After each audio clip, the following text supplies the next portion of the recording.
7, 5, 4, 3. Muy buenos días y bienvenidos a Unisabana Ágora. Como siempre, ustedes pueden seguirnos esta transmisión en www.unisabanamedios.com vía streaming y en las redes sociales de la Universidad de La Sabana también lo pueden hacer. Y para compartir sus comentarios o sus inquietudes, les invitamos a que puedan utilizar el numeral Unisabana Ágora en nuestras redes sociales.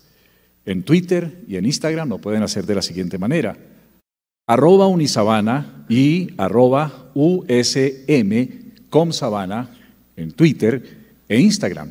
Y también U de la Sabana y @USMC.comSabana en Facebook.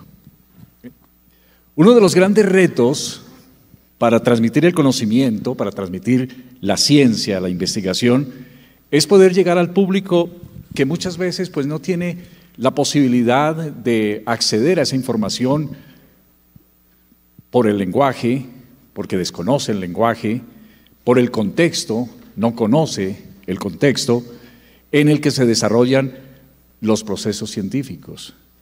Entonces, ahí está el desafío, y es cómo encontrar el lenguaje adecuado, es decir, cómo aterrizar de alguna manera los términos, los mensajes, para que una audiencia mayor pueda consumir nuestros contenidos. Es decir, cómo le llegamos a, como lo decimos coloquialmente, al ciudadano de a pie con estos contenidos. Pues bien, esas son preguntas que permanentemente se hacen quienes tienen la misión de realizar ciencia, de hacer ciencia, pero también de llevar ese conocimiento a un público más amplio, es decir, a un público masivo. Ángela Posada Swafford, escritora y periodista de ciencia, medio ambiente y exploración, conferencista internacional, moderadora y presentadora, también es embajadora de ciencia y la diplomacia científica, describe su trabajo de esta manera, y me voy a permitir leerlo de manera textual. Creo que la ciencia, el trabajo de los científicos, está allí para ser presentado y narrado con las herramientas de la buena literatura, para ser explicado con precisión en todo su maravilloso poder, para ser traducido a lo que es relevante para la sociedad, para ser utilizado como un instrumento de seducción y entretenimiento e iluminación y, por lo tanto, mejora del yo. Y creo que la exploración, la fuerza que hace posible todos los mayores avances de la humanidad. Obsesionada por vivir los mapas de mi propia cartografía mental, dice ella, recorro el mundo para comprender la fábrica del universo y hablo con las mentes brillantes que empujan las fronteras del conocimiento. A través de mi trabajo he querido llegar a niños, jóvenes, mujeres, minorías y adultos de todos los ámbitos de la vida. Porque aprender cómo la ciencia moldea nuestra propia existencia y le da forma a nuestra evolución no es un privilegio, es un derecho social. Y justamente aquí está nuestra invitada de hoy. Queremos darle la bienvenida a Ángela Posada Swafford y su Unisabana Ágora del día de hoy. Y por supuesto también dar la bienvenida a todos ustedes. Esta sesión se llama Las historias detrás de la ciencia, la comunicación de la investigación para el impacto social. Así es que recibamos con un aplauso a nuestra invitada del día de hoy, Ángela Posada Swafford. Bienvenida.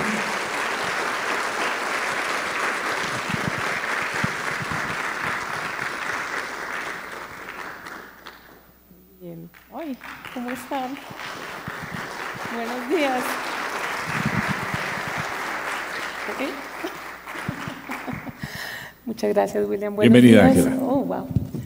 Mil gracias al señor rector, que yo sé que no está, a la Universidad de La Sabana, a Indira, a Pilar y a todos ustedes por estar acá. ¡Qué felicidad! Ayer justamente por la noche estaba muy contenta porque me hicieron miembro de la Sociedad Geográfica Colombiana. Y eso es una cosa muy interesante porque es unir la ciencia, la exploración y la comunicación en uno. Entonces, qué bueno poder hacer este ejercicio también acá con ustedes. Pues bueno, el cuento es, como mencionaba William, la importancia de comunicar la ciencia al público general, a nuestros colegas e incluso a los niños. Este señor lo pongo ahí porque lo hace muy bien. Él es un ingeniero que fabrica robots y es un tipo muy simpático y entonces usa los robots para comunicarse con el público, con los estudiantes y bueno, le va muy bien. El cuento es que la ciencia, la comunicación, no es algo que, como dice allí, le agregas a la ciencia, sino es la ciencia, es la comunicación, es la esencia de la ciencia, ¿no? Es decir, ciencia que no se comunica, como dicen, es como si no existiera, pero en mi experiencia la ciencia es muy difícil de vender, muy difícil de comunicar cuando uno no está. Espérate que tengo problemas técnicos.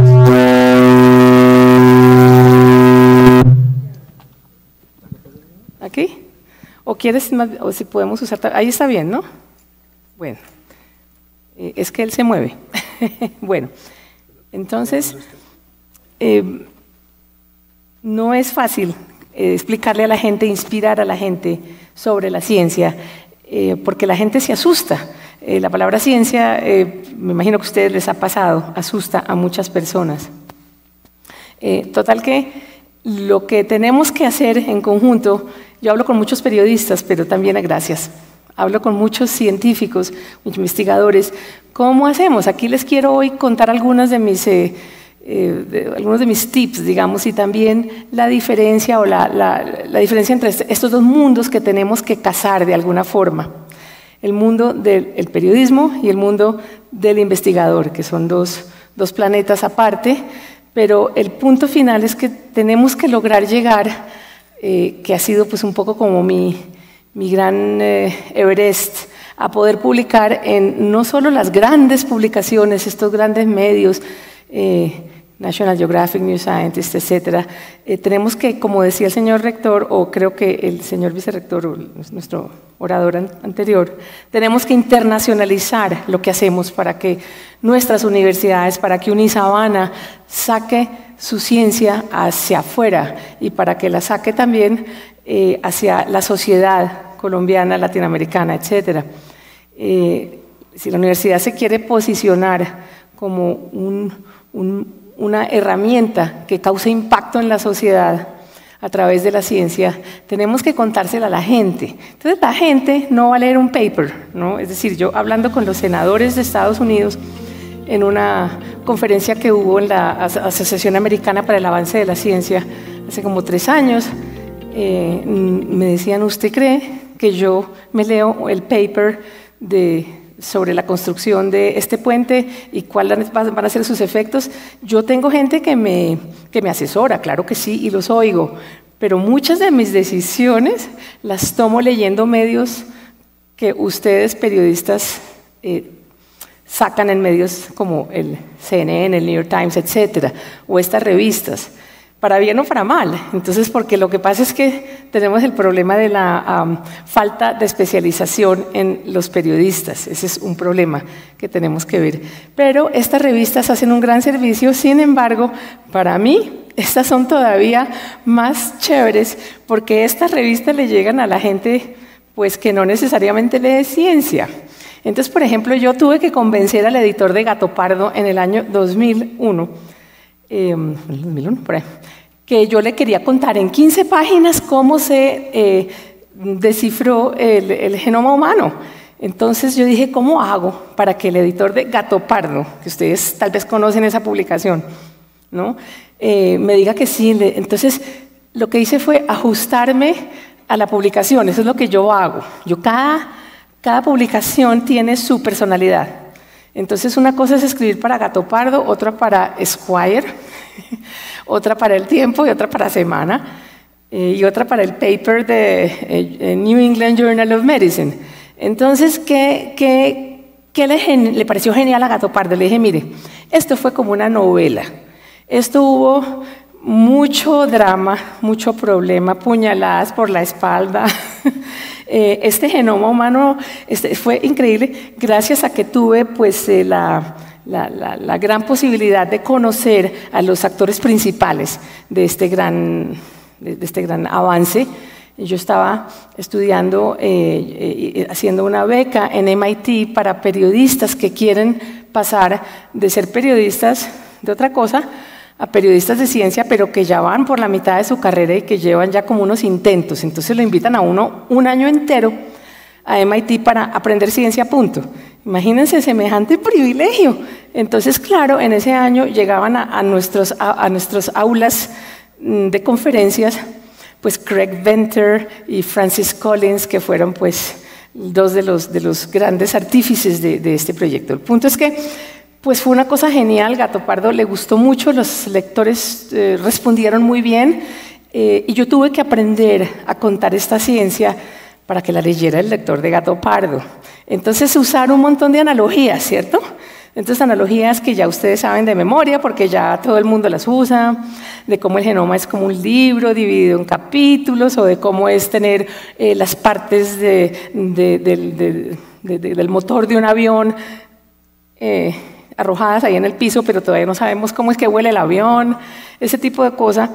Y fue una cosa interesante porque yo como periodista que estaba aprendiendo, tuve que leer montones de estos temas y tener un trabajo muy mancomunado con el investigador, que para mí esa es la clave de todo y eso es lo que los periodistas tenemos que hacer y por eso nos falta tanta especialización, pero como vamos a ver, no solamente somos los periodistas, esto tiene que haber esfuerzo de lado y lado. A Squire le llegué, pues naturalmente, con esa historia de las últimas investigaciones del sexo entre humanos. Y fue una cosa juguetona, sin quitar el rigor científico, que ahí está el truco. ¿Cómo tú no le quitas el rigor científico a un tema, pero lo haces digerible y agradable para el lector de esa publicación? Entonces, Squire, al lector le gustó muchísimo esta cuestión porque uno de los investigadores incluso se metió debajo de un escáner de resonancia magnética a estimularse para ver qué pasaba con las áreas de su cerebro. Entonces, describir esto pues fue simpático. Total que esa es una cosa que me gustó mucho hacer. Me gustó también darle mucha ventana, es algo que trato de hacer cada vez que puedo, a la ciencia colombiana, ciencia de talla mundial. Entonces, pues claro, trato de sacar estos artículos grandes que no es fácil. La física, pues, de Pablo Negret, pues lo que es explicar cómo es el quark top o el top quark, que me fascina la física, pero igual es una curva de aprendizaje para mí. Cada artículo es como una pequeñísima tesis de grado, una cosa increíble. Y naturalmente mi gran amigo César Ocampo, quien pues años después de ese artículo sería pues director de Colciencias, él me explicó cómo diseñar una trayectoria de una nave espacial a Marte. Pero entonces yo soy el tipo de periodista que estoy en las trincheras. Yo no puedo hacer un artículo sentada en mi computador a menos que pues fue la pandemia y tocó, ¿no? Pero yo tengo que estar allá. Entonces yo le dije a César, enséñeme a diseñarla. Me dijo, bueno, venga a mi oficina y lo hacemos. Y yo le enseño. Entonces yo supe cómo se diseña la órbita a Marte. ¡Wow! Complicadísimo. Lo mismo con Pablo Negret. Estuve visitando el CERN muy de buenas, porque eso no le pasa a todo el mundo, pero bueno. Finalmente, esta chica, en la revista Semana tuvo un grant de Colciencias y recibió un dinero para hacer algunas de estas revistas que desafortunadamente no siguieron. Hicieron como un año. Y yo descubrí esta joven paleontóloga, que todavía no era paleontóloga, que está en Villa de Leyva. Y esta niña es la mejor preparadora de fósiles que hay en el país. Y yo la descubrí porque un día fui a visitar Villa de Leyva y se me cayó la quijada cuando vi lo que esta niña estaba haciendo. Salí al campo con ella, buscamos ictiosaurios y entendí que Villa de Leyva es uno de los repositorios más importantes del planeta en cuanto a fauna del Cretácico, de los reptiles. Entonces, en ese momento, esto ya fue hace como 8 años, no se hablaba mucho de esto en el ámbito internacional, ahora se empieza a hablar del poderío de Villa de Leyva. Entonces, esto es lo que puede uno hacer en trabajo mancomunado con el investigador, pero uno de periodista necesita pues esta ayuda también de la academia, de las instituciones que hacen estos grandes investigaciones, que llamen a los periodistas, que eso me ha ayudado mucho en Estados Unidos. A mí me llaman de la Universidad de Miami y me dicen, mire, vamos a empezar las simulaciones de huracanes. ¿Se le mide? Venga, etcétera. Entonces, pero incluso sin tener uno que comprometerse a nada.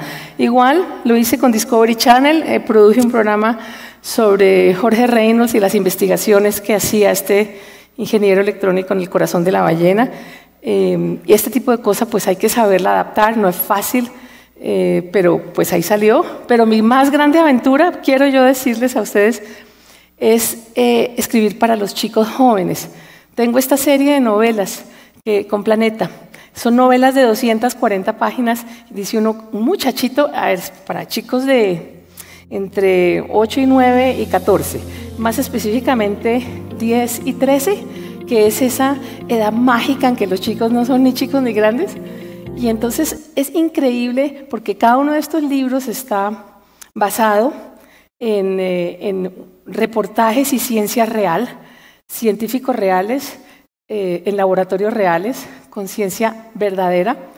Claro, la trama es mentira, pero el proceso científico, que es lo que los periodistas a uno no le cuentan, ¿cómo piensa un investigador o una investigadora? ¿Cómo ella o cómo él llegan a las conclusiones que llegan? ¿Cómo es el proceso de ensayo y error en la ciencia? ¿Por qué no es señal de mala ciencia que un artículo se retracte porque pues llegaron investigaciones nuevas? Entonces eso no lo entiende bien el público, y en estos libros todo pues está basado en investigaciones reales, como es el caso del astronauta Franklin Chang Díaz y el motor que en este momento la NASA piensa poner a prueba algún día para enviar una nave espacial a Marte. Esto se convirtió en un libro que a los niños les ha gustado mucho. Yo hablo con ellos después de que leen el libro en los colegios de Colombia. Planeta Lector lleva los libros, los profesores deciden cuáles quieren, y cuando los niños los han leído, entonces Ángela Posada va y les dice, mire, este astronauta es realmente este cohete es realmente este. Entonces eso pues ayuda mucho, porque como ustedes sabrán, la ciencia tiene un problema de relaciones públicas, como nos ha pasado, y también el problema es ese, que la ciencia es gris y los medios creen que es en blanco y negro. Y he ahí esta descoyuntura, y por eso nosotros, investigadores, tenemos que poner de nuestra parte para ver cómo funcionamos con este matrimonio. Porque realmente ustedes, investigadores, tienen que poder, antes no era tan así, pero ahora tocó, porque si uno no aprende a comunicar bien, se pierde de las oportunidades, del apoyo de la sociedad. Se pierde de la oportunidad de quizás obtener un grant. Una persona que está encargada, o una fundación de estas de filantropía, me contaban a mí, en Estados Unidos, yo respondo emocionalmente. Mucho de esta plata que damos, sí, es científica y tiene que estar basada en cosas que uno sabe que van a producir un impacto, pero también es emocional. ¿Por qué? Por ejemplo, un filántropo de la Universidad de los Andes me decía, nosotros estudiamos el oso de anteojos y no sabíamos, estábamos hablando del oso de anteojos y buscando filantropía. ¿Y quién nos puso bolas para darnos plata para el oso de anteojos? Una persona cuya hija había muerto de cáncer. Esa niña lo único que quiso en su vida fue ver un oso de anteojos cara a cara. Entonces cuando este señor dijo, pues ya, el nombre de mi hija, pero fue la forma en que se le presentó el artículo. Entonces hay que hacerlo, pero también tenemos que entender, y esta charla se la doy a los periodistas también, para que ellas entiendan el mundo de los científicos pues es diferente al de ellos, ¿cierto? Que las ideas están sujetas a cambios, que no es, ¿cierto? La ciencia no te puede contestar todo, vamos poquito a poco, por este pedacito chiquito. Que los descubrimientos son inciertos. Acuérdense del COVID. Yo me acuerdo cuando yo estaba cubriendo el COVID para diarios en Estados Unidos, era muy interesante porque los científicos y yo, y los periodistas, estábamos aprendiendo como que al tiempo. Entonces, era genial porque yo llegaba a estas reuniones de la AAAS y de estos centros de investigación y ayer se pensaba que sí las mascarillas, hoy que no, ayer que el virus mutaba de esta forma, ayer que no. Entonces, era muy interesante cómo esto fue incierto y gradual y yo tenía que decirle al lector, vea, vamos aprendiendo juntos. Vamos evolucionando. Pero entonces llegas tú al periódico y le dice al editor, vea, le tengo una historia. Y entonces el editor lo que quiere, dice, no, pero esta gente ¿cómo así no tiene ni idea si el COVID se transmite de esta manera? ¡Qué partida de brutos! Entonces, ellos no entienden que es así. Uno tiene que explicárselo. Normalmente el editor no sabe lo que sabe el reportero que cubre el tema, salvo en algunas ocasiones y revistas maravillosas que tienen el maravilla de tener a ese editor versado en la ciencia, como es el caso de la revista española muy interesante, bueno, hasta hace unos meses en España.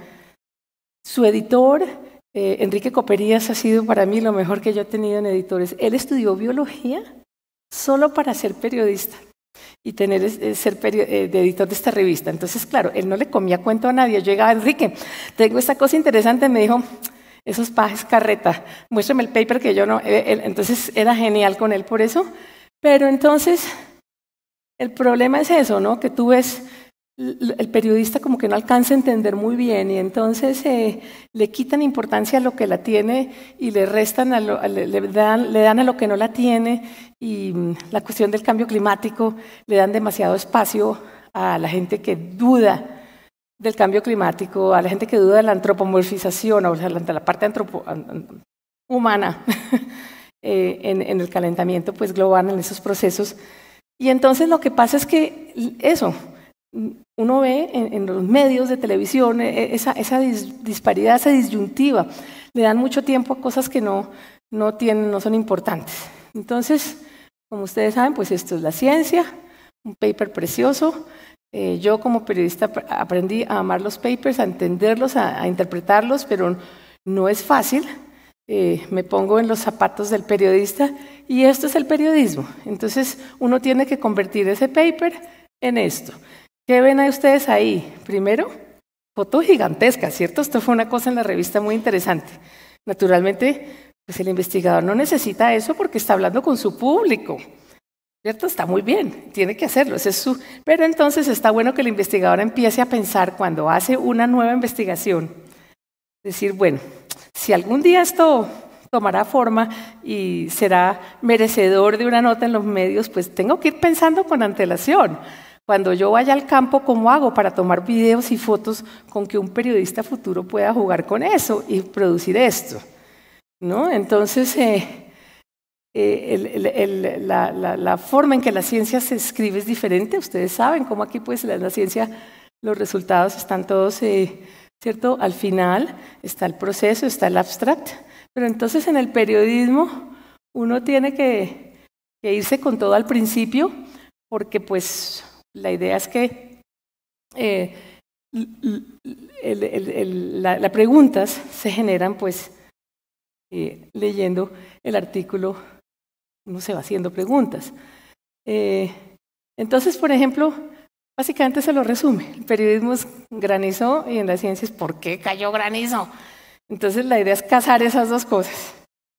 Y pues entonces, ¿qué más les tengo yo acá? Bueno, esto es un poquito como para... La estructura que ustedes ya se la conocen, esto es una charla también para periodistas y científicos que me encanta trabajar en conjunto con los dos. Pues eso es un paper para uno de periodista, a uno le parece pues como chino, dice uno como un momentico, ¿qué?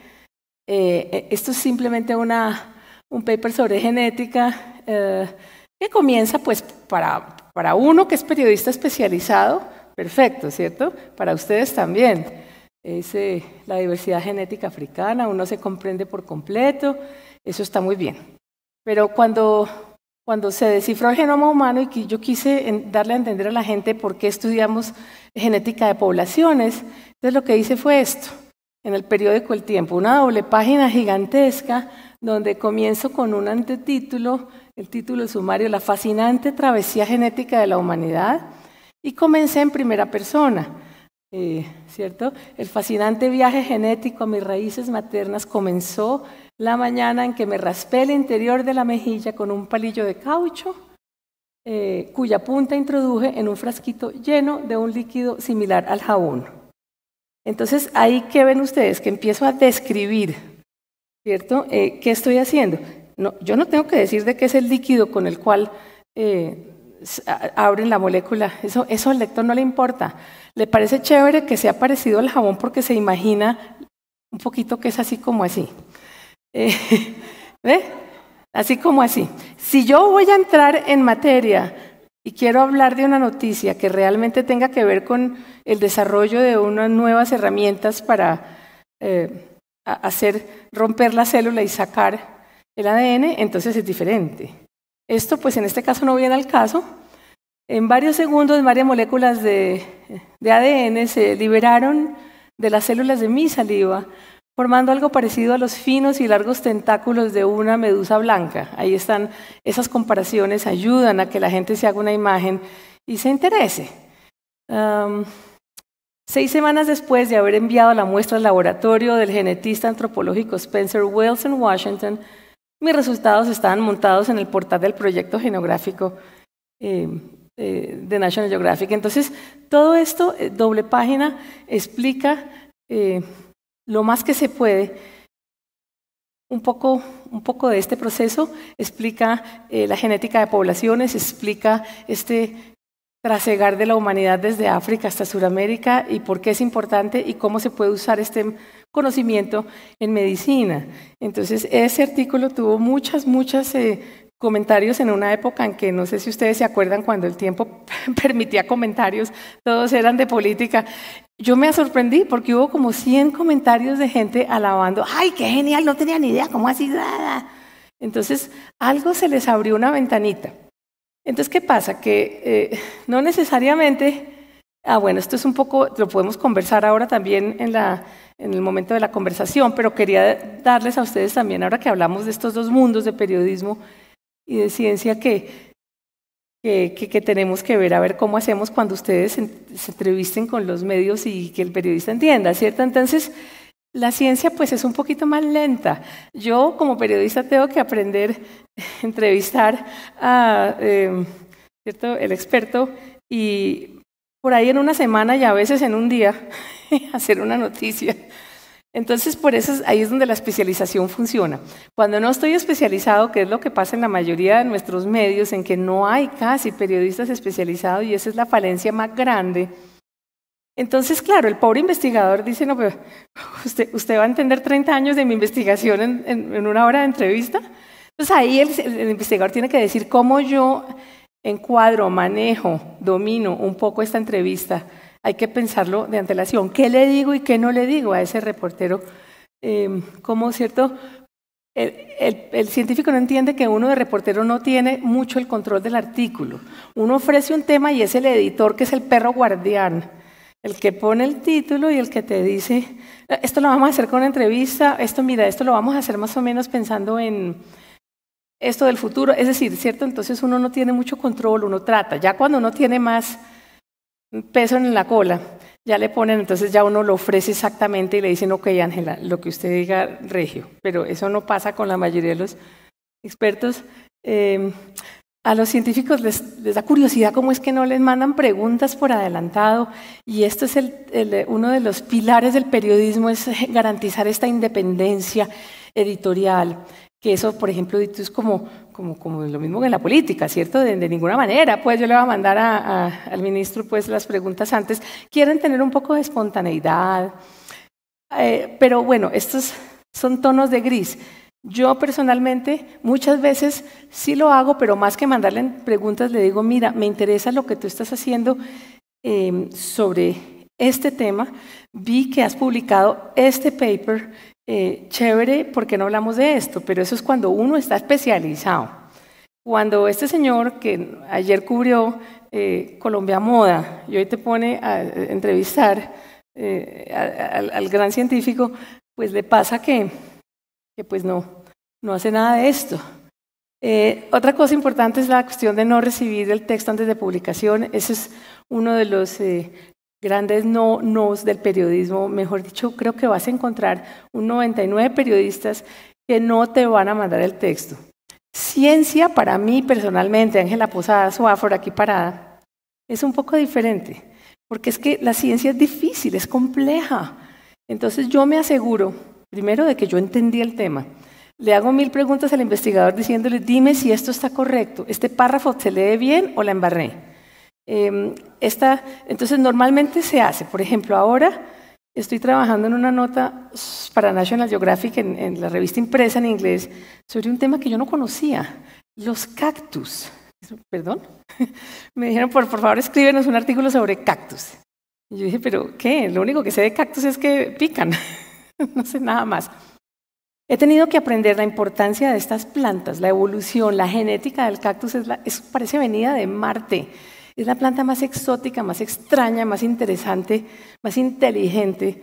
Y mi misión es enamorar al público sobre los cactus. Eso es todo lo que tengo que hacer.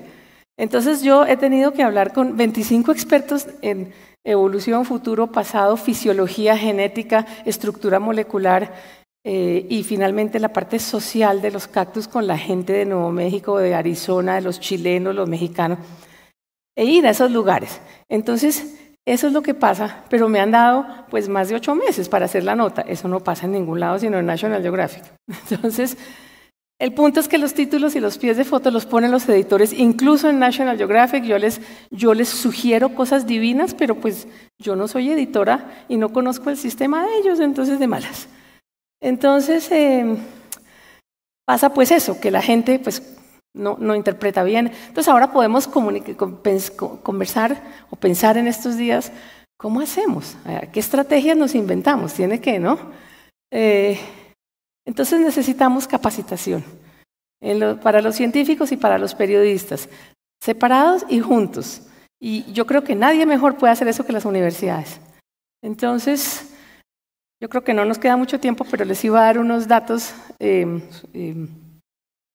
sobre cómo contar un cuento. Una cosa es la noticia, ¿cierto? Un señor entró a una lavandería, mató a las personas que estaban ahí y luego se disparó un tiro, ya pum. Eso es noticia dura. Yo no hago mucha noticia dura. En ciencia, ¿qué es? El premio Nobel de Medicina se lo acaba de ganar Svante Pääbo. Perfecto. Eso es claro, conciso, pero con todo eso pues no casi se recibe mucha claridad.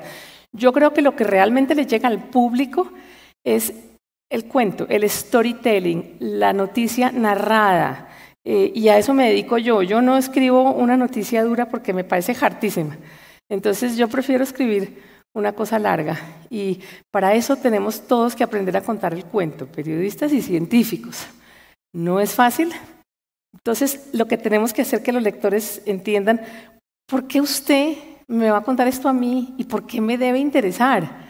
Es decir, ¿cómo hago para que, ¿a mí qué?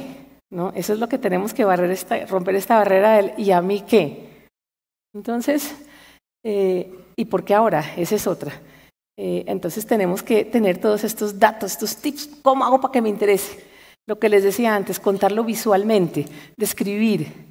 ¿Qué se siente estar en el páramo de Chingaza descubriendo o viendo una nueva especie de frailejón o entendiendo el ciclo biológico el ciclo fisiológico del agua en el páramo de Chingaza? Uno lo escribe, pero ¿cómo es para mí como investigador describir este bosque de niebla tan increíble? Yo me bajé del auto y quedé petrificada. Para muchos investigadores esto es, ¿cómo se le ocurre que yo vaya a poner todas estas emociones? Pero no es sino preguntarle a Carl Sagan, que lo ridiculizaban por eso.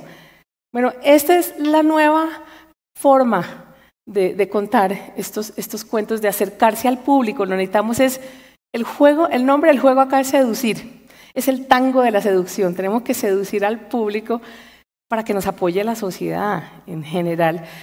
A muchos de nosotros no nos importa, no tenemos tiempo, estamos investigando, pues es completamente comprensible, pero por lo menos estar conscientes y decir, bueno, voy a hacer el esfuerzo aunque sea de alguito, no voy a escribir una obra literaria pues con un artículo ahorita, pero si a uno le gusta y si confían en la importancia de lo que ustedes están haciendo y la importancia para la sociedad, entonces eso, lo que hablábamos antes, bueno, y esto es para el periodista, incluso para el investigador, incluso si es el tema de uno, hay que ir a la fuente original y hay que hablar con varias fuentes. Yo para el artículo del cactus, el artículo, Dios mío, va a ser de menos de 2000 palabras, que eso en Nat Geo es poquitico. Llevo 28 fuentes.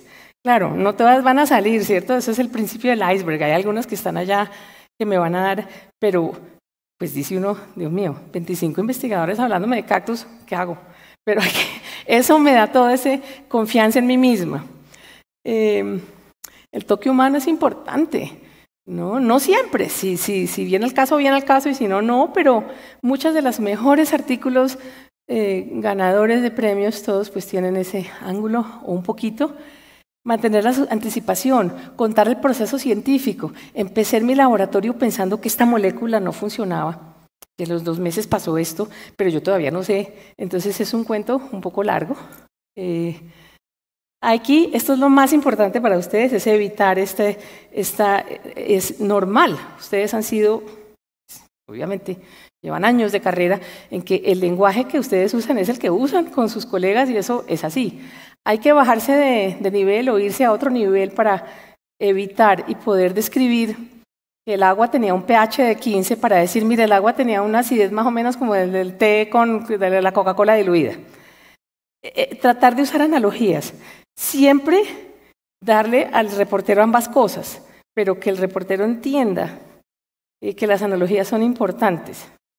De esto lo hablaba Einstein, Darwin, bueno, tantos otros que entendían lo importante. Para uno como periodista, e incluso para ustedes, pues bueno, estar en su laboratorio, pero la observación es muy importante. ¿Cómo describo a este investigador? ¿No? Es decir, estaba inclinado ante la muestra, la sostenía con las manos, ¿y qué pasaba? Uno de los artículos que más tuvieron, por favor, ustedes me avisan cómo vamos de tiempo, tuvieron tuvieron popularidad, fue uno que escribí para, me acuerdo de la revista, en Estados Unidos, una investigadora que estaba estudiando ¿cómo se llama? El ébola. Ella era belga, creo. Estaba en su laboratorio estudiando el virus del ébola y se pinchó el guante con la aguja con la cual estaba infectando a los micos. Entonces esta mujer se quitó ese guante como un tiro, se metió a la esclusa de aire, se lavó las manos y se observó las manos por nerviosismo, ¿no? Porque todavía no existía la vacuna para el ébola en laboratorios. Entonces yo quería describir eso. Entonces lo primero que hice al hablar con ella, en un congreso le dije, déjame ver tus manos. Me mostró sus manos, una mano chiquita con una pequita aquí. Entonces yo ¿qué hice?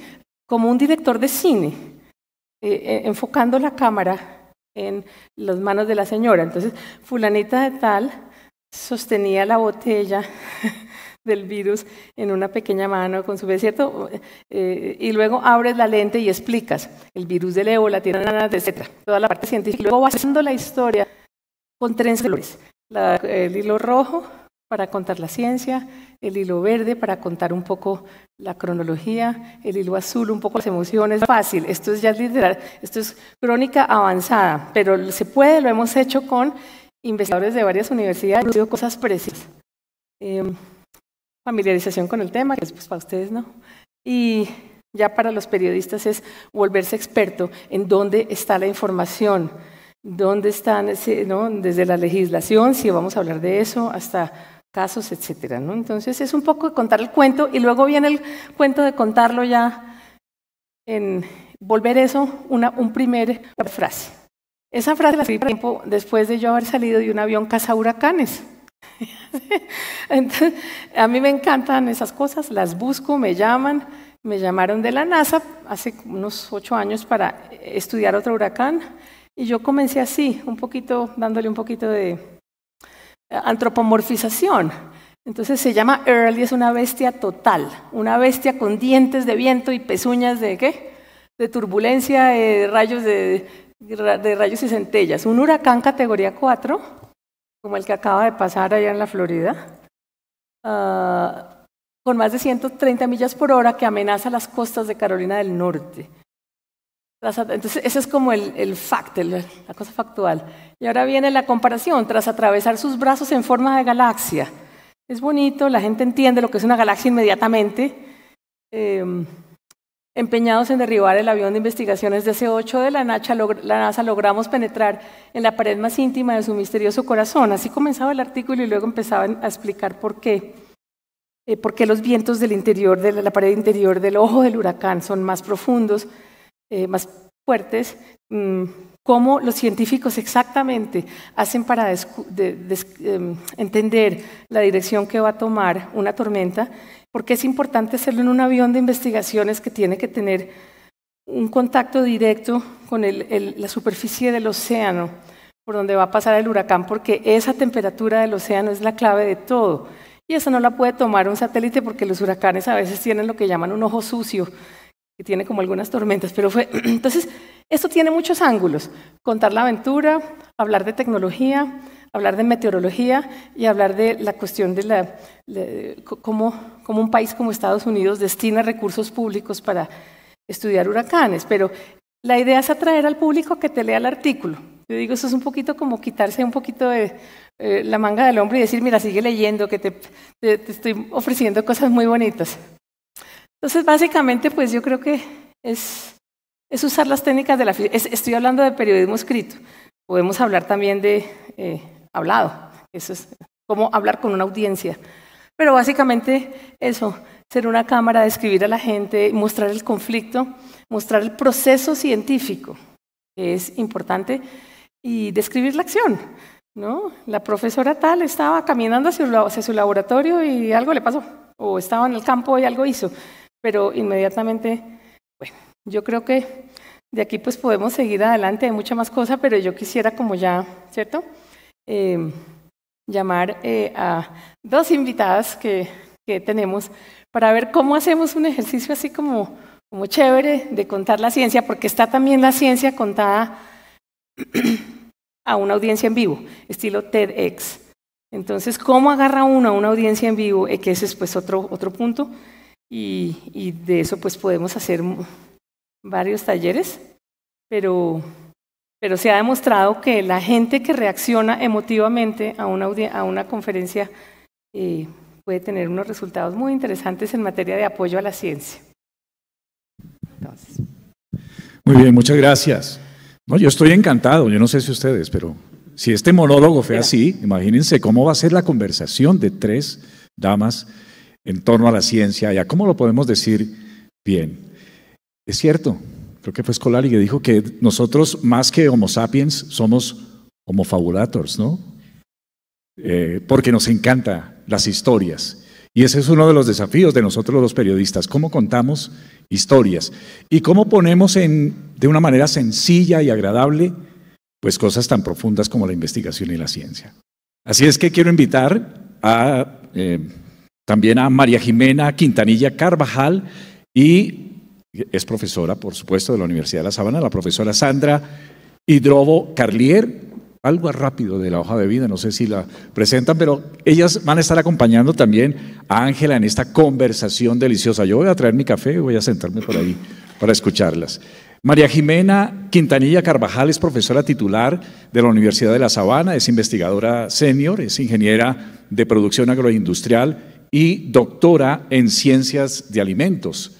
Además es directora de Grupo de Investigación, Procesos Agroindustriales, directora de profesores e investigación de la Facultad de Ingeniería. Y también la profesora Sandra Hidrobo Carlier es profesora del Departamento en Dirección de Personal en las organizaciones en INALDE, Business School de la Universidad de La Sabana, es investigadora senior, Bachelor of Arts, Magister en Ciencias de la Información, doctora en Comunicación Pública. Ya está improvisado, de verdad. Bueno, haga de cuenta que es llegó el tipo del espectador, el del tiempo, el de RCN, y entonces ustedes están a la vera de un gran anuncio. No, lo primero fue que tengo que agradecer primero la invitación, o sea, genial. Lo único es que tuve que cruzar desde Inalde hasta acá corriendo, con lo cual mi ejercicio semanal o mensual de 100 kilómetros al mes funcionó perfecto, ¿eh? Lo que pasa es que todo el mundo me miraba como diciendo, ¿y esta vieja por qué corre? Entonces yo, bueno, solo me tuve que detener ahí en la entrada del puente que nos separa para mostrar el símbolo ese de miércoles que nunca funciona, o por lo menos a mí no me funciona, perdón. Pero bueno, ahí me tuve que detener 45 segundos contados. Pero bueno, encantada de estar acá, en serio. Muchas gracias a la Dirección de Investigación por invitarme. Sí. Bueno, entonces, lo que yo quería era como preguntarles a ustedes, ¿sabe cuenta que yo llego fresca de esta publicación y no tengo NPI de lo que hacen ustedes? He debido leer, he debido ver un paper que me mandaste muy interesante, pero esa soy yo, pero digamos que no. Entonces yo llego y les pregunto a ustedes en qué consiste la nueva etapa de investigación en que están ustedes. Yo quiero que ustedes me contesten un poco como si estuvieran hablando con sus colegas. Bueno, entonces, Andrita, ¿a qué te dedicas? Cuéntame para ver y entonces empiece. ¿Te puedo grabar? En este momento sí, perfecto. Si me grabas, o sea, ¿qué tengo yo metido ahorita en la cabeza por temas de investigación y en el corazón? Es cómo mostrarle a las personas que trabajan en las organizaciones que la elección entre una modalidad de trabajo remoto y una modalidad de trabajo presencial no puede ser impuesta desde arriba. Eso es lo que estoy investigando en este momento. O sea, es lo que estoy viendo desde la parte de los directivos, desde la parte de los colaboradores, desde el negocio. Me parece que esa es una decisión que tiene que partir desde un diálogo. Y estoy investigando para ver si los resultados me ayudan a mostrarle eso a las personas. O sea, eso es lo que estoy haciendo ahorita. Okay. Ese es el proyecto que tengo en estos momentos. ¿Y qué dicen tus resultados? Parciales. Los parciales. Ajá. ¿Qué dicen? Los parciales cualitativos dicen que hay una inconsistencia, por lo menos en los directivos. Porque han encontrado unos resultados que dice que a lo mejor el trabajo remoto es bueno para el negocio, pero ellos no se sienten cómodos con esa modalidad de trabajo. Los cuantitativos, en estos momentos estamos en la fase de recolección, entonces todavía no sé. Pero los cualitativos, que son bastantes, porque son como 40 y pucho de entrevistas a profundidad, mantienen esa inconsistencia entre los directivos. O sea, que los resultados se dan en una modalidad distinta a la que ellos prefieren. Entonces ahí viene el tema de las razones. Y una de las que aparece, no sé si está, no, creo que no está aquí la otra profesora de la Universidad de La Sabana que está trabajando conmigo en eso. Más allá del control, es una especie que está vinculado a lo del control, miedo. Y ahí estamos. Bueno. Pero decirle eso a la gente está como un poquito complejo. Yo todavía la tengo como confusa. Yo no entiendo bien lo que es cualitativo ni cuantitativo y no sé bien, me encantaría que me contaras qué pasa cuando uno está dando una conferencia y pasa el gato por detrás o la señora saliendo del baño con la toalla por detrás. ¿Pero qué? ¿Y por qué ahora que se acabó el coronavirus, qué nos espera? Pero cuéntanos, porque no entendí mucho. Nos espera el infierno. No, mentira. Acabamos de pasar una pandemia. O sea, o sea, es que escuchándote, yo pensé, bueno, venga, pongámonos en modo storytelling. Eso. Yo empezaría algo como, pensando en Bogotá, Y yo vivo en Bogotá, compañeros, vivo en Bogotá y vengo todos los días a Linalde, normalmente, pero porque quiero, porque me parece que hay un plus a lo que yo hago en la presencialidad. Pero me pondría, describiría como el trancón, describiría la impotencia que a veces uno siente cuando está hora y media en el trancón y empieza a mirar a todos lados y a mirar al reloj. Y dice, tengo que estar en algún sitio, tengo que estar... O sea, empezaría describiendo eso, creo. Y después, la pregunta, ¿por qué tengo que ir a la oficina? Y ahí estoy. O sea, hasta ahí pensé. ¿Ustedes qué opinan? ¿Cómo encuadrarían o cómo a ustedes como lectores o como audiencia entender mejor esta investigación de Sandra sobre, pues a uno le suena como normal porque en tu caso es un poco más fácil que en el aquí otra amiga. Entonces, es decir, ¿cómo contarían ustedes? Porque hay forma, por ejemplo, otra forma de contarlo es una persona que está en su computadora y se le tranca la vaina esa al internet. Okay. Y entonces, no sé, esa es una experiencia que ha vivido la persona y a través de ese profesor, cómo ha sido su relación, o no es profesor, de ese empleado con su jefe. Entonces tú vas contando, esa es una forma, pero el trancón me encanta también. ¿Ustedes qué opinan? A ver, ¿quién me da algún otro consejo? Cuente. Para comenzar. Ay, no me creo que todos ustedes vienen todos los días aquí como... Sí, dime. A ver.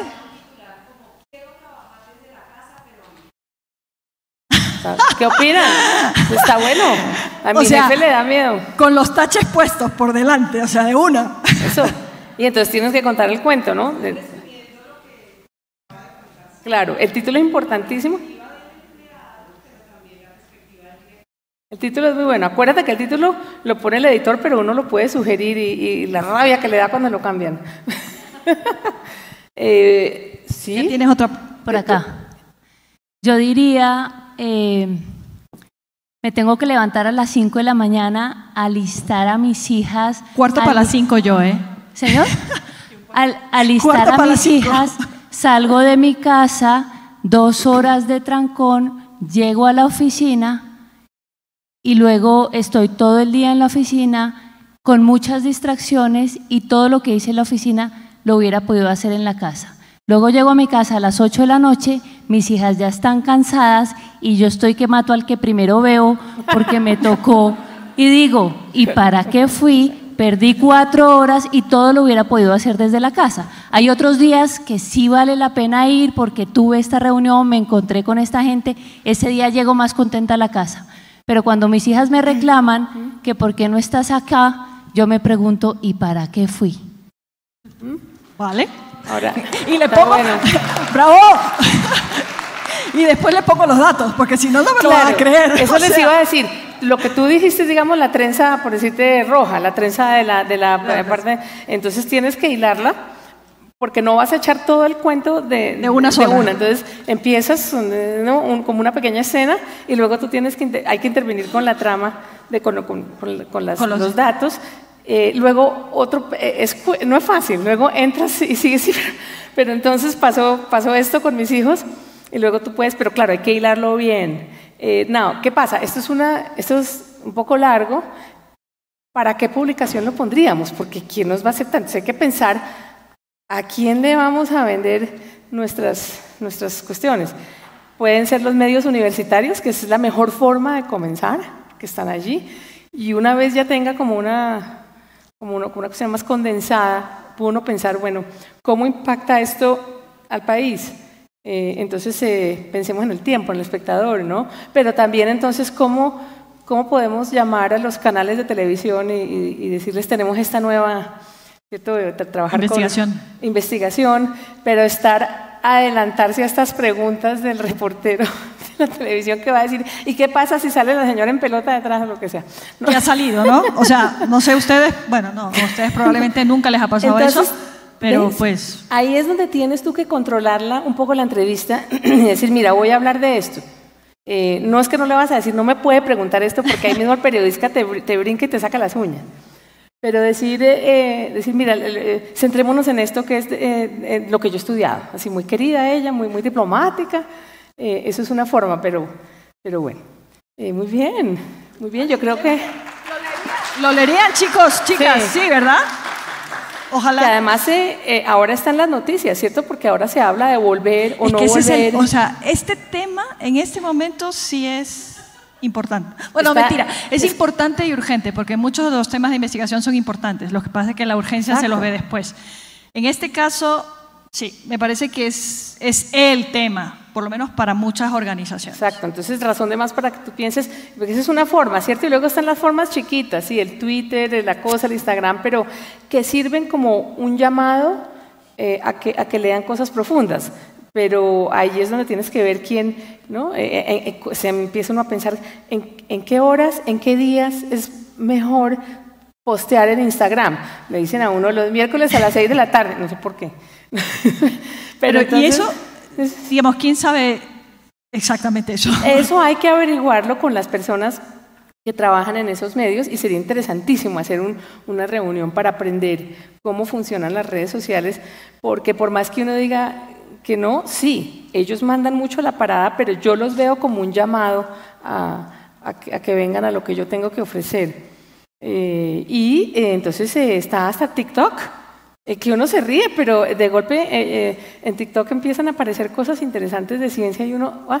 Hay un profesor de la Universidad de Antioquia, un astrónomo, se llama Jorge Zuloaga, y Jorge Zuloaga tenía un TikTok y tiene también Instagram, y entonces él pone cosas simpatiquísimas sobre astronomía, pero siempre con su enlace interesante. Entonces, pues sí, pero no es fácil, pero si uno puede en algún momento agarrar esa audiencia, pues mejor, ¿no?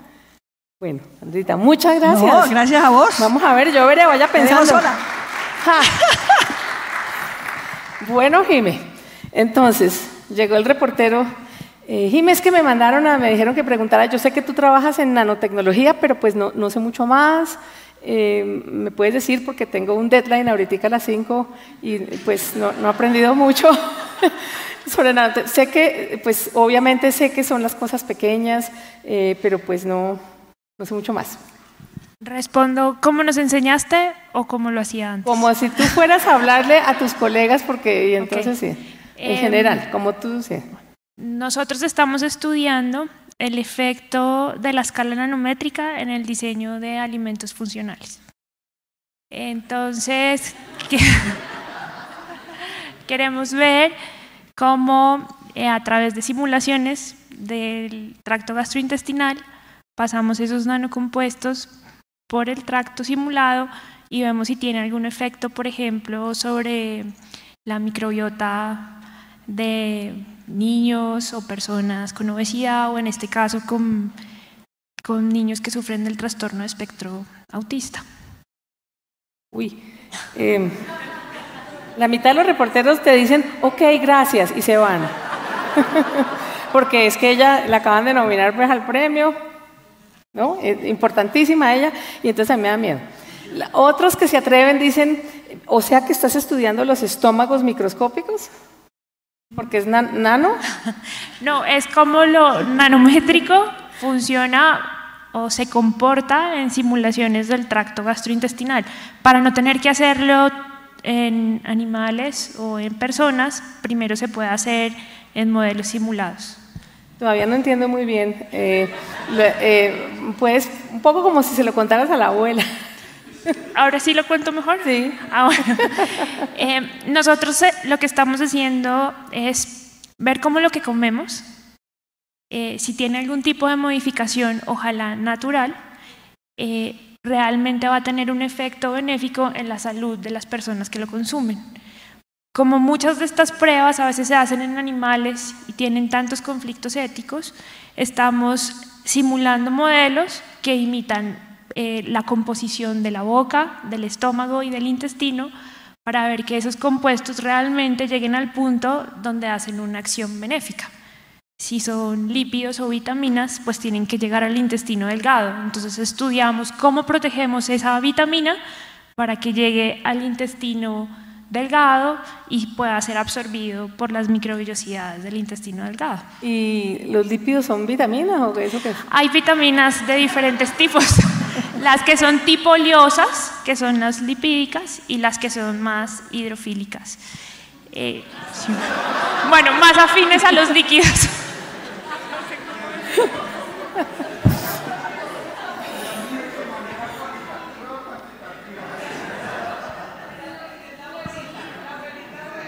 La abuelita dice, ¿quieres que te prepare una colada con café con coladitas?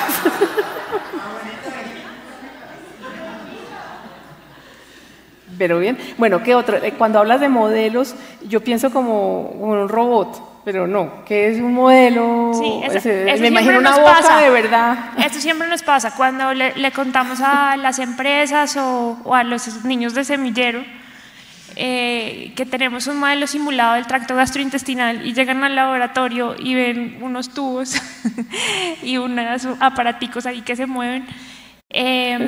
No es una simulación dinámica, no es robótica, es una simulación de composición, enzimas y soluciones que hacen efecto. Pero di tú, es decir, ¿la puedo tocar o está en una pantalla de computador con matemáticas? No, de hecho, parte de lo que queremos hacer ahora es empezar a modelarla, porque ahorita es muy empírico, es poner una composición según las características del alimento y ahí se va estudiando. Ya los aburrí. Y ya le están diciendo que no. Entonces, ¿qué pasa ahí? Que yo como todavía no la tengo clara, yo tengo que ir a que alguien me explique bien cómo es una simulación y entonces buscaría un experto que me explique un poco más. Yo como periodista tengo que entender más, ¿cierto? Pero como mi deadline es a las 5, no hay mucho tiempo. Pero, a ver, entonces yo te preguntaría, un periodista responsable te diría, a ver, Jimé, a ver si lo entendí. Esto es importante porque la parte microscópica, nanométrica, a nivel molecular de los alimentos y su interacción con el estómago y con todo este sistema increíble que es el organismo, no se ha estudiado. A uno le dicen, vaya al gimnasio, coma mango, coma buena ensalada y entonces eso tiene vitaminas y te pone la piel divina y no de golpe tienes un poquitico menos riesgo de cáncer. Pero uno no sabe hasta qué punto eso está siendo estudiado, ¿cierto? Entonces, ¿qué es una de las cosas que ustedes como investigadores tienen que decir al periodista? ¿Por qué esta vaina es importante? ¿Y por qué es importante para mí? Entonces, si acaso cuando tú empiezas o terminas la entrevista, dime, mire, esto es importante, así con esas palabras, por esto, esto y esto, y en la Universidad de La Sabana lo estamos haciendo, en ninguna otra parte, en ninguna otra parte se está estudiando o estamos contribuyendo a un estudio internacional o se podría ligar con conocimiento, bueno, es decir, ¿cierto? Poner todo esto como en contexto, pero claro, yo sé que yo te pregunté qué hacías, pero en general hay periodistas que se les olvida preguntar por qué es importante y por qué ahorita, y de golpe poner este elemento tuyo. A mí, yo te puedo preguntar, bueno, ¿por qué tú estás metida en esta investigación que se oye tan bonita? Yo esta historia ya la he contado acá. Yo quería ser astronauta cuando era niña. Ok, igual que yo. Sí. Y bueno, con el paso del tiempo, lo que fui estudiando, me di cuenta que una forma de impactar muy importante era a través de la alimentación. Pero, pues, que por cómo está el mundo y cómo se está acabando los alimentos, la crisis mundial que estamos sufriendo, sí tenemos que optimizar el diseño de alimentos. Y muchas personas le tienen miedo a la transformación de los alimentos, sobre todo al término nano, porque pues está muy relacionado con la parte eléctrica, mecánica, pero nosotros somos nano desde que pues, nos concibieron. Si entendemos cómo la manipulación a escala nanométrica puede mejorar la concentración de lo que tenemos que consumir, ya no tendríamos que tomar un medicamento o un alimento un mes, 3 semanas, sino una semana en concentraciones menores, precios más económicos, o sea, menores costos porque tengo que consumir menos, es más eficiente y además el reto más grande es hacerlo de una manera que se pueda democratizar la alimentación, que no sean alimentos muy caros solo para ciertos sectores, sino que cualquier persona pueda llegar a una tienda, comprar una arepa y que esté fortificada con este tipo de aditivos y mejore su salud. Ok, muy bien. Entonces yo veo allí que hay como ir pensando en varios ángulos que tú puedas contar una historia. Uno puede contar un artículo, una historia desde, digamos, un proceso, cómo es el proceso de este estudio, o solo desde la tecnología pura, o también desde tu punto de vista personal en primera persona, que eso en general en periodismo no gusta si uno es el reportero, escribe en primera persona, pero tú tienes esa, digamos, credibilidad, entonces es mucho más aceptado que el investigador escriba, pero tiene que ser algo bien potente, ¿no? Para escribir en primera persona o para hablar con alguien en primera persona, y ese primer encuentro, esa primera frase tiene que ser memorable. Ese es el punto, tiene que ser contundente. Eso es lo que en periodismo llaman el lead. Entonces el lead es muy complicado porque es lo que te va a evitar que te cambien de canal o que pasen la página. Entonces muy lindo pensar en un lead que puede ser factual o puede ser cierto. Es decir, por ahí hay varios ejemplos que más adelante en el día de hoy o mañana les puedo compartir, pero un poco si ven, es la cosa de trabajar con un redactor que no sabe, con uno que sabe un poquito más, pero en general incluso con el que sabe más. Si ustedes tienen, digamos, algunas citas, 1 o 2 citas textuales, que ustedes saben que pueden funcionar, dárselas a ese reportero al final o al principio o en la mitad del reportaje para enfatizar algo, ¿cierto? ¿Cómo terminarías tú enfatizando la importancia de tu estudio? ¿Qué se te ocurre ahorita? Lo que llaman el elevator pitch, si tú quieres decirme algo muy cortico para que se me quede en la cabeza, es lo que llaman en Estados Unidos el mensaje para que te lleves a casa. ¿Con qué quiero que te vayas de acá sobre tu investigación? Nos tenemos que comprometer más allá de la etiqueta o la normatividad, ¿sí? Muchas veces leemos una tabla nutricional, creemos que lo que dice ahí es lo que va a llegar a nuestro cuerpo y no es verdad. Entonces hay que comprometernos más allá de lo que dice la norma, de lo que nos pide la etiqueta. Perfecto, o sea, básicamente también lo micro o lo nano es invisible, pero es lo que nos hace saludables, lo que somos, y como quien dice, ojos que no ven, corazón que no siente, es mentira. Entonces, bueno, muchas gracias, que lo hiciste muy bien. Bueno, pues no sé si ustedes se quieren ir, y si no yo les sigo mostrando un par de transparencias que tenía aquí, como por ejemplo, miren lo chévere. Ay, fue el diablo. Oh, ok, creo que ya. Pues mire, el poder de una imagen. Cuando uno piensa, y si alguno de ustedes no importa si uno está en el campo o en el laboratorio, lo que importa, no importa. Pensar visualmente para que el Departamento de Comunicaciones de Unisabana sepa, mañana vamos a salir al campo o tenemos este experimento en el laboratorio y ya esté todo el mundo preparado, porque esto se trata de un trípode. El trípode es el investigador universitario. La otra pata es la gente de la oficina de comunicaciones de la universidad. Y la otra pata pues es el periodista. Entonces, ese comunicador universitario tiene mucha afinidad con el profesor o profesora y se gana su credibilidad y los visita y les dice, ayúdeme a que esta cuestión realmente quede visualmente. Pero si usted ya salió al campo, ya hizo el estudio del pájaro, embarrada. Eso hay que hacerlo antes. Entonces, en esta foto, ¿qué pasa? El caimán, el alligator, es impresionantemente fuertes, peligrosos, agresivos.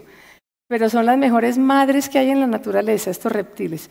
Y las mariposas, que son tan delicadas, están allí, pero no están allí porque sí, están allí por una razón científica, ambiental, y es que ellas se alimentan de la sal, de las mucosidades del animal. Entonces, esa foto tiene varios mensajes y naturalmente pues que es ideal tenerlas. Y ya con esta última ya me despido, y es el poder de la ilustración cosas que a uno le importa que se derritan, es el helado, y cosas que realmente se derrite de la Antártica y ya a nadie le importa.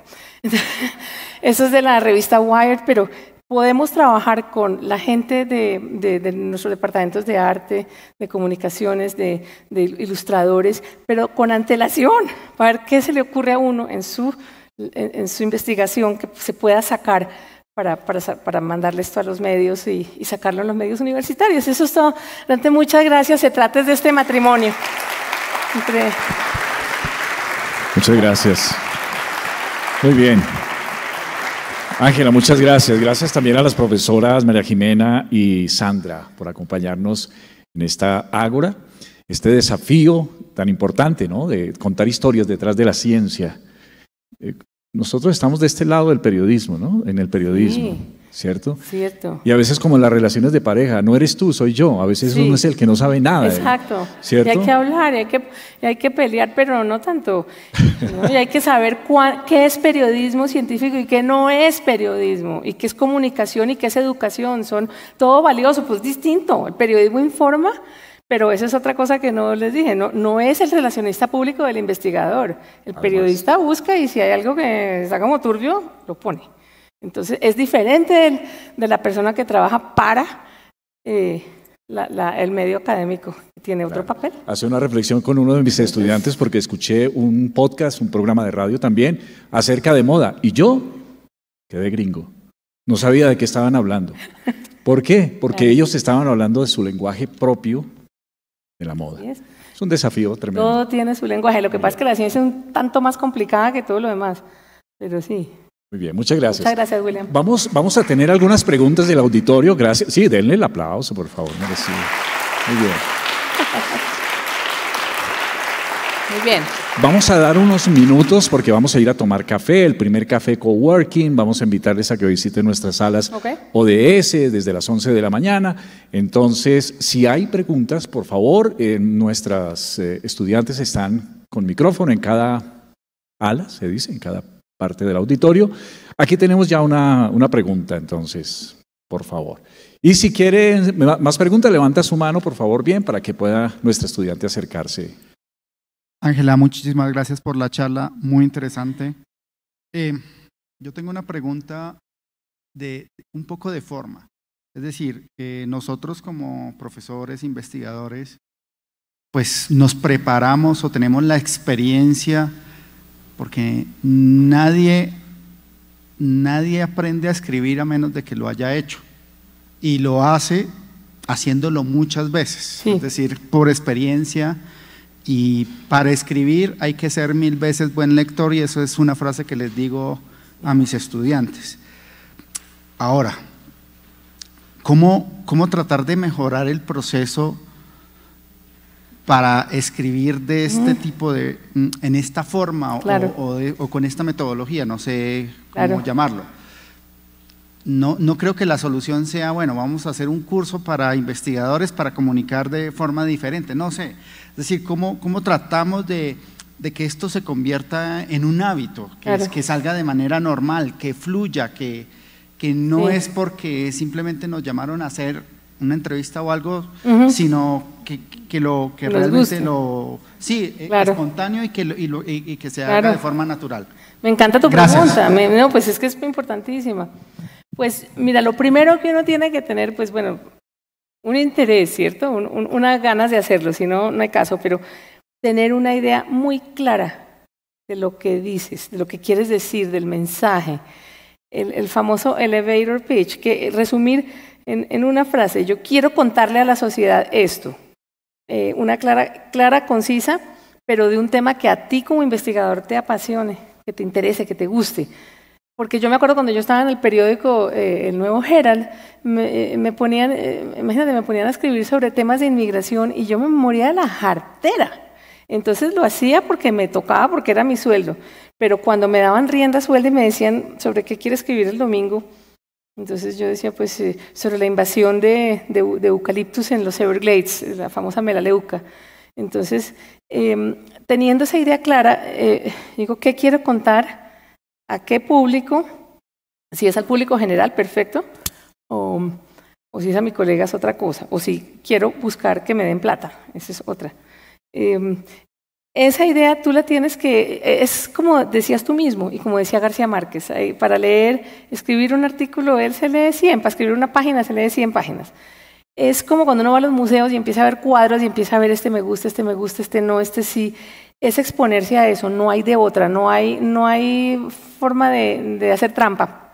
Es exponerse a la literatura, leer buen periodismo o buenos libros. Hay libros escritos por científicos maravillosos, que incluso tengo ahí la lista, libros antiguos, libros más modernos, donde hablan maravilloso. Hay un experto que ya murió desafortunadamente en insectos, y él escribió un libro que se llama Por amor a los insectos. Y entonces la forma en que este hombre describe es cómo se aceleró el pulso cuando vio la primera vez un escarabajo bombardero, como que disparar en propulsión a chorro un ácido increíble, que para él eso lo descubrió, él fue increíble. Entonces eso él lo describió con tal ardor y con tal belleza que por ahí siguió. Entonces yo creo que lee mucho, busca esos buenos temas en buenas revistas, en buenos libros, en buenas revistas de ciencia que te gusten, y uno termina creando su propio estilo. Eso sí, lo vas a adquirir, tú vas a decir, a mí no me gusta, esto me parece lobísimo si le pongo todas estas descripciones, o esto me parece más bonito, o a mí me gusta una pizquita de poesía, pero un poquito, porque si no, lobísimo. Pero ante todo, o si no, tú puedes irte, todos son ejemplos que tengo allí, por el lado de la ciencia explicativa. Eso es muy lindo. Entonces comienzas el artículo explicando un proceso, pero realmente, cierto que cale. Pero ante todo tienes que tener una idea clara de algo que quieres contar. Entonces es eso, leer mucho, tener la idea clara y practica. Juega, hazte varios.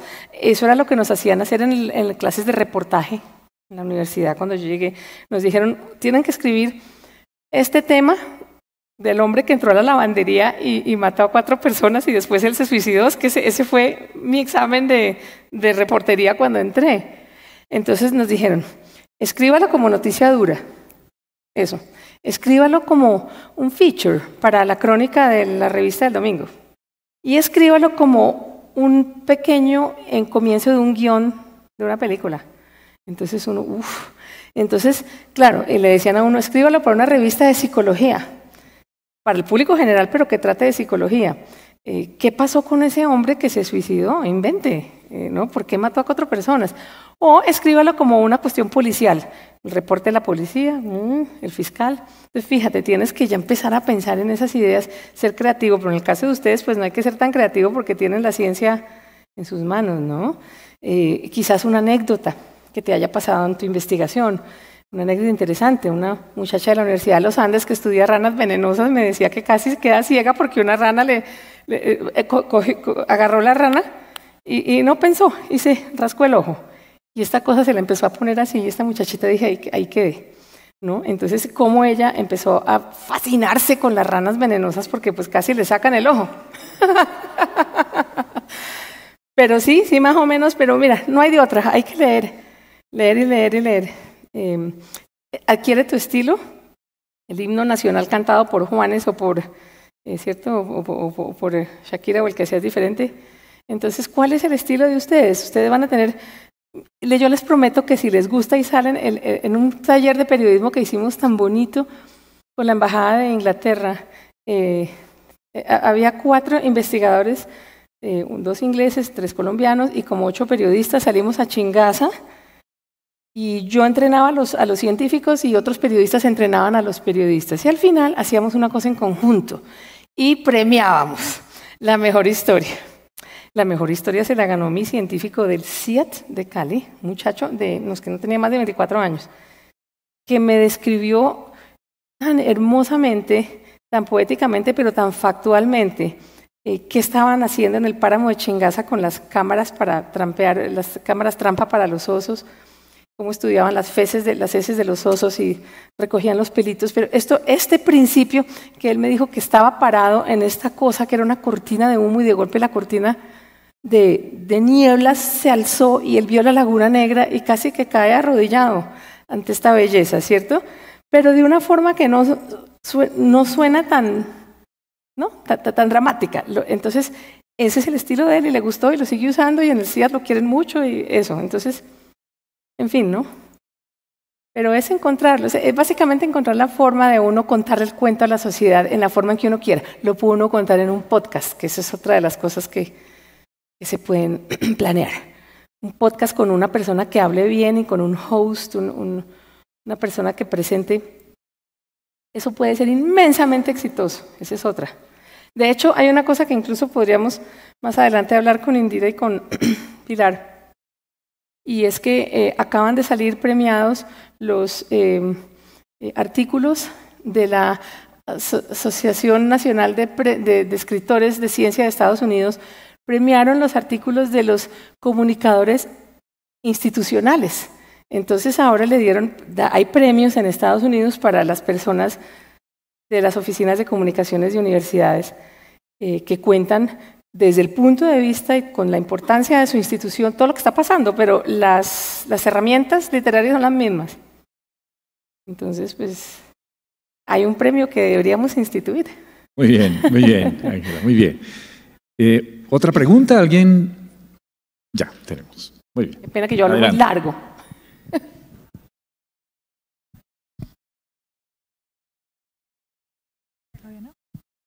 ¿Y si no? Ahora sí. Listo. Ángela, muchísimas gracias. Mi nombre es Alejandra, yo trabajo en Relaciones Internacionales aquí en La Sabana.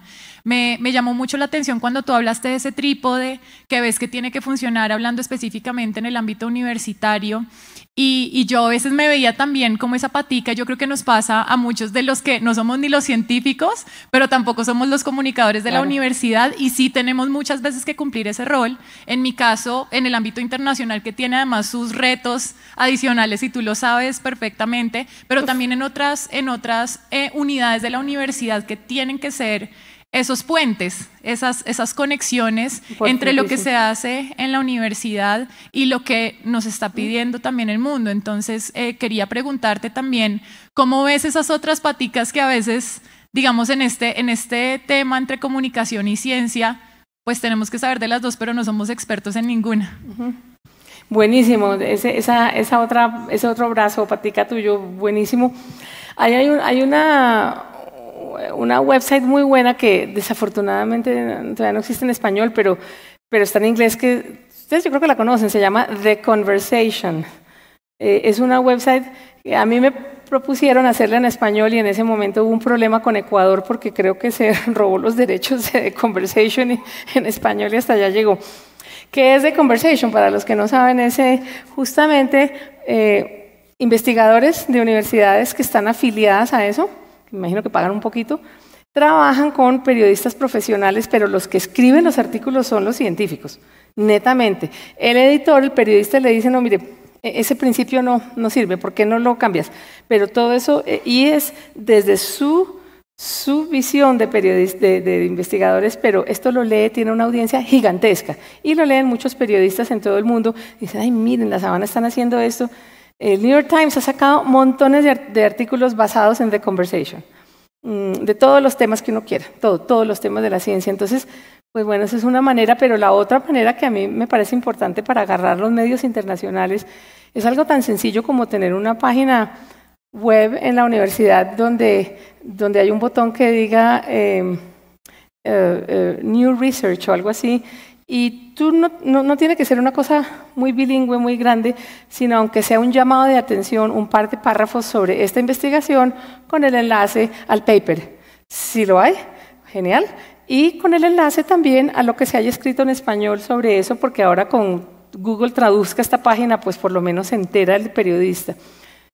Compañeros míos de varios medios en Estados Unidos me dicen que ellos acuden con frecuencia a lo que haya bilingüe en universidades latinoamericanas. ¿Por qué? Porque Latinoamérica todavía es terra incógnita, pero cada vez menos. La editora de Nature y el editor de Science me han dicho 3 veces, please, ofrézcanos, mándenos pitches, ideas de lo que esté pasando en América Latina. Lo que pasa es que uno les manda el artículo, la idea, y dice, no, eso es muy local. Le dije, pero si es muy local, pero entonces, a ver. Entonces me dice, pero trate Debe haber qué otros países en América Latina están con esto, trate de interés global, le dije sí, pero yo creo que ahora lo que predomina es local con G, interés local con importancia global. Y entonces eso es lo que yo siempre les digo a los editores de la de Nature, le dije, pero tú dónde estás parada, perdóname, decir, esto se inventó en Colombia, pero puede funcionar en todo el planeta, ¿no? Pero eso es como una curva de aprendizaje, sin embargo, pues ahora que ese es otro tema de conversación con el PLOS y todos esos papers peer reviewed y no peer reviewed, que ese es otro lata de lombrices, pero el punto es que los periodistas más profesionales acuden a la fuente original y la fuente original está en la institución académica de donde partió ese paper. Es decir, ¿no? Que después van a Nature, lo que sea, pero entonces darles esa herramienta a ellos es importante. Entonces yo creo que esa es una de tantas ideas que podríamos conversar con calma, yo no sé. Gracias. Muy bien, creo que teníamos otra pregunta, un par de preguntas más y terminamos. Gracias. Muchas gracias, Ángela. Siempre es un gusto oírte hablar e inspirarnos, tanto a los comunicadores, y para nosotros era muy importante que también inspiraras a nuestros investigadores. A mí me ha llamado siempre mucho la atención esa movida tan inteligente que hizo MIT de poner a periodistas y juntarlos un año con investigadores, porque claramente es, como dirían en el billar, es una moñona. Todo el mundo sale ganando y todo el mundo aprende, cada uno aprende del otro. Es tan importante que el investigador aprenda a hablar a un periodista como que el periodista aprenda a entender y a interpretar al investigador. Y en ese contexto, ¿cómo podemos nosotros generar mejores espacios de conversación entre nosotros? Porque cuando todos los investigadores se preguntan ¿por dónde empiezo? ¿Qué leo? ¿Qué escribo? Claro. Y como son juiciosos y son disciplinados, se ponen a hacerlo. Claro. Entonces nosotros tenemos también el deber de generar esos espacios de conversación, porque yo pienso que el mejor ejercicio que podemos hacer es exponernos a contar la ciencia, porque ahí es cuando nos enfrentamos al problema de cómo explico yo esto para que alguien que no es experto en mi misma disciplina lo entienda. Claro. ¿Qué espacios podríamos propiciar? ¿Qué ideas se te ocurren para que todos acá, los que somos expertos y los que no, nos pongamos a conversar? Entonces las personas del Hub o de Relaciones Internacionales o de Proyección Social o de Comunicaciones tengamos permanente intercambio y estemos sentados en la misma mesa con los investigadores conversando. Importantísimo punto tuyo. Yo lo que haría, buenísimo Pili, es lo mismo que he visto que hacen universidades norteamericanas con los periodistas de afuera, pero hacerlo solo con la gente de adentro. Por un momento olvidarnos del periodista. Entonces, ¿qué es lo que hacen con uno? Uno le mandan una cuestión ahí a todos los periodistas. Dentro de un mes tendremos una visita a los laboratorios de física de la Universidad de Stanford. First come, first serve, los primeros que lleguen. Vamos a hablar con fulanito y menganito sobre esta última cuestión y queremos invitarlos a que recorra el laboratorio, un pequeño refrigerio, lo que sea. Entonces, eso se puede hacer a nivel de la universidad, porque yo estoy segura que los biólogos no necesariamente conocen los laboratorios de medicina o de física, estoy segura.